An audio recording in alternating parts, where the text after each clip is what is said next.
Hello, welcome to Panther Sports Network. The 2010 NFL season is ready to kick off, and Pick Six is back for another year to help you break down the most exciting matchups of the week. Let's meet our panel. Hello, America. I'm Brian Batko, and I promise I won't steer you wrong. Reed, I'm back for another exciting season of Pick Six. I'm Marshall, the resident Philly fanatic, and I'm here to help you guys out with your picks. Hi, I'm Adam Brody, and as of right now, I still have not gotten a pick wrong. Alright, thanks guys. Let's dive right into the first game of the year. Thursday night, the defending champion Saints are opening against Brett Favre and the Minnesota Vikings. I like New Orleans here at home, coming off their Super Bowl victory. They'll be celebrating it Thursday night at the Superdome. I don't think there's any way Brett Favre can replicate that magical last season, so I'm taking the Saints. Yeah, I also like the Saints in this one. Defending Super Bowl champs at home. The team is still largely intact from last year, and Minnesota has a couple question marks with injuries on offense, so I look for New Orleans to roll. To me, this game is all about stability versus uncertainty. New Orleans coming off Super Bowl, like basically the same team. What's not to love about them? Whereas Minnesota has a ton of question marks with Sidney Rice out, Percy Harvin's health in question, and Brett Favre, who knows how he's going to be. So I'm taking New Orleans at home for this one. Yeah, I agree with the rest of the panel. I'm picking New Orleans to win this game. I really hope Brett Favre has a good year, but right now the Grim Reaper's knocking on his door, and he might not even make it out of this game with an injury. You saw what happened to him last time. And like everybody said, injuries, his leading receiver, Sidney Rice, is out. I just don't think he can get it done in the Superdome. Alright, I know the Saints are the defending champs, but I'm disappointed that everyone is agreeing so much because we all know it's more fun when they disagree. I'm surprised that Brody's picking against Brett Favre, who's like his favorite player. But let's go into Cincinnati Bengals, who actually won the AFC North last season, traveling to Foxborough to take on the Patriots. Brian, what do you think? Yeah, Reach, I actually think the Bengals are a pretty good team. I don't necessarily think last year was a fluke. However, I also don't see the Patriots going out there and dropping their home opener. I still think Bill Belichick and Tom Brady have a little left in the tank, so I'm going to say New England. For this one, I'm taking the Patriots. I just don't understand Cincinnati's strategy to keep bringing in players with checkered past. They brought in Pac-Man this season and T.O., so two standout guys. And I don't know, I still believe in New England, despite their defense has kind of dropped off a little bit. But you know, Tom Brady, Randy Moss, Wes Welker, it's a winning combination, and I'm looking for them to win this one. To me, this game is all about pure entertainment value. I want to see what the media pays more attention to, the T.O. Ocho Cinco relationship or Tom Brady's ridiculous-looking haircut. Either way, I still think New England's going to win because they're at home, they always start the season well, and though Cincinnati is a good team, I don't think they have quite enough to keep up with them. I'm actually picked Cincinnati in this game. I like the T.O. Ocho Cinco combo. I think that's good receivers for Carson Palmer to throw at, and that's going to be the big difference. Nobody's going to want to catch passes from Tom Brady with his haircut. He looks like Justin Bieber. Moss and Welker are having none of that. And really, Tom, let Peyton stick to the commercials. Come on, you're terrible. Okay, so that's it for this edition of the Chad Ochocinco Show. Let's move on to the hometown Steelers opening without Ben Roethlisberger, without Brian Leftwich even. Not sure who the quarterback's going to be, so why don't you guys tell me what you think is going to happen when they take on the Falcons? Well, as much as I want to say the Steelers, I still don't trust their secondary. I still think there's some issues there. And they have announced that the quarterback's going to be Dennis Dixon. He's obviously still a huge question mark. So I'm actually going to take Atlanta in this game. It was an offseason of extreme turmoil for the Steelers this year, and I couldn't be happier with the whole Roethlisberger thing. Dennis Dixon, quarterback, he looks like Vince Young on a very bad day. Bad decision making, not an accurate passer. Atlanta's a solid team on both sides. They're not great, but I think they'll do enough to get the job done in this one. This game is a matchup of two teams which I think are heading in opposite directions. Atlanta had a bit of a rough year last year after Matt Ryan's stellar rookie season. I think they're going up this year. I think Matt Ryan's going to come out of his sophomore slump and play really well. As for the Steelers, at least until Roethlisberger comes back, I think they're just going to be in a slide. I do like Dennis Dixon a lot. I think he has potential, but he's not going to get it done today. Longtime fans of the show know I'm a huge Steelers fan. I'm from Pittsburgh. I pick them to win every time. Unfortunately, at this point, I can't do that. I got to get the smart pick. The smart pick's Atlanta. As everybody said, there's quarterback problems, but I think the real issue is the defense. Now, I know Aaron Smith's back, Troy Polamalu's back, and that's going to be huge. At the same time, they haven't looked good in the preseason, and there's a lot of questions with the cornerbacks. Second cornerback spot is a battle between William Gay and Keenan Lewis right now because Brian McFadden's out with an injury, and that leaves either Gay or Lewis and Ike Taylor on the field, and that's not going to work.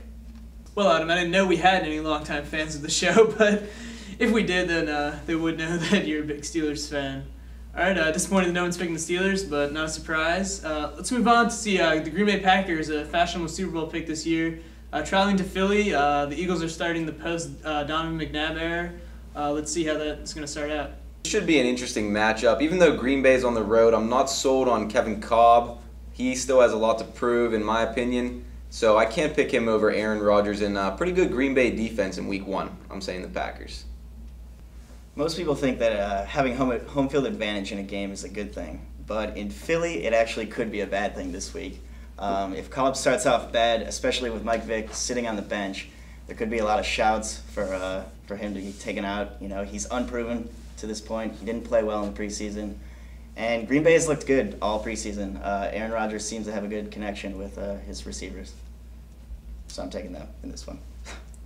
Is there really any doubt about who I would pick in this game? Obviously, I'm taking the Eagles. Now, I am a little hard-pressed with this one because I really like how Green Bay is looking, and I think they're going to be a really good team this year. But I think Philadelphia is going to come out really strong in their home opener. I think Kevin Kolb's going to want to prove to the city that he can do the job without Donovan McNabb in front of him. And I think they're going to eke out a win over Green Bay in Week 1.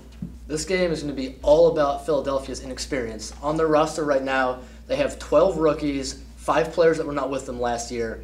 Also on the roster, they have 20 linemen. Where's the depth at the other positions? Like, come on, really?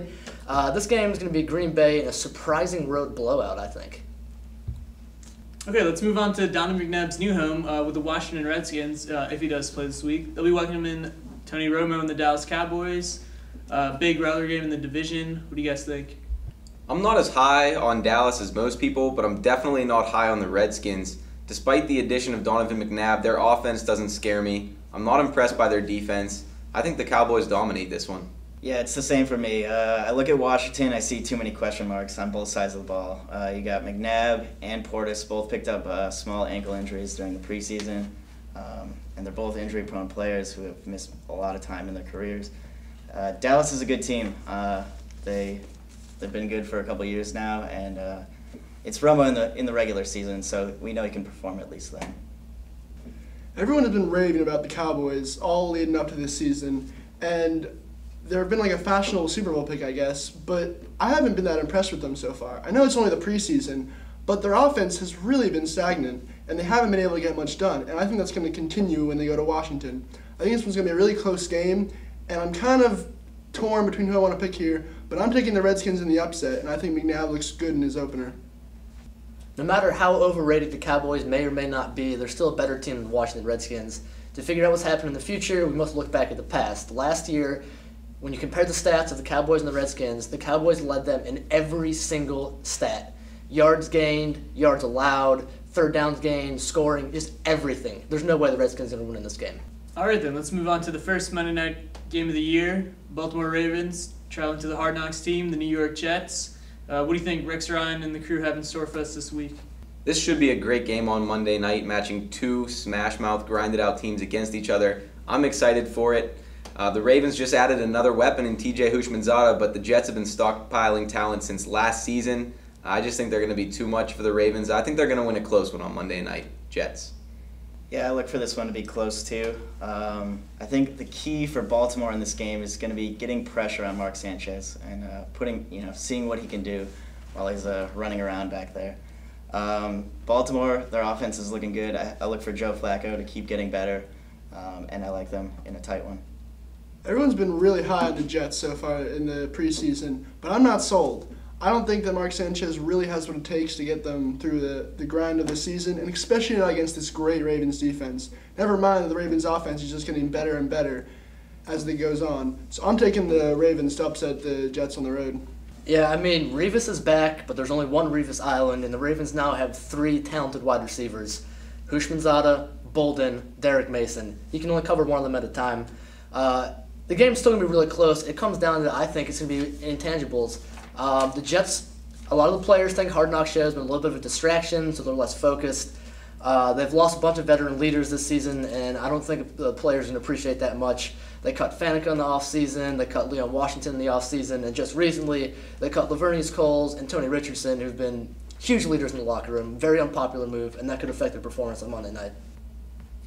All right, that's it for all our Week 1 picks. Tune back in to see how our panel does. Send in your own picks or your comments about how biased everybody is. For Pick 6, this is Rishi Sadie. Thanks for watching.